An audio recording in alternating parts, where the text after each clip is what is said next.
आमचे सरकाराचे मुख्यमंत्री डॉ. प्रमोद सावंत यांचे आभार मानता। तसेच या खात्याचे मंत्री श्री रवी नाईक, तसेच आमचे या हँडीक्राफ्ट कॉर्पोरेशनाचे चेअरमॅन श्री प्रवीण आल्लेकर यांचे आभार मानता। कित्याक जे सबसिडी आमकां पयलीं 100 रुपया पर आयडल आणि जास्तीत जास्त 250 अशा मुर्तींचेर मेळटाले। म्हणजे जो कलाकार एक 500 मुर्ती करता ताका 25,000 मॅक्झिमम असे मेळटाले, पण ते आयज सरकारान डबल जाल्ले आसा, 50,000 अशी जाल्ले आसा।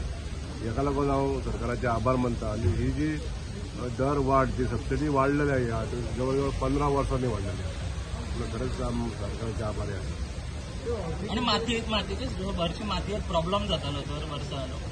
मातयेची आता उपलब्धताच पहिली कमी झाली आहे आणि ही उपलब्धता कमी झाल्यामुळे त्याची दरही वाढलेली आहे। पहिली एक 5,000 ट्रक मेळटालो, त्याची आज किंमत 25-30,000 रुपये वयता। म्हणून उपलब्धता ही सांबाळून म्हणजे ज्या ज्या जाग्यार मेळटा त्या सोर्सांतून ती हाडची पडटा, पयसूनय हाडची पडटा, त्यामुळे दर वाडटा।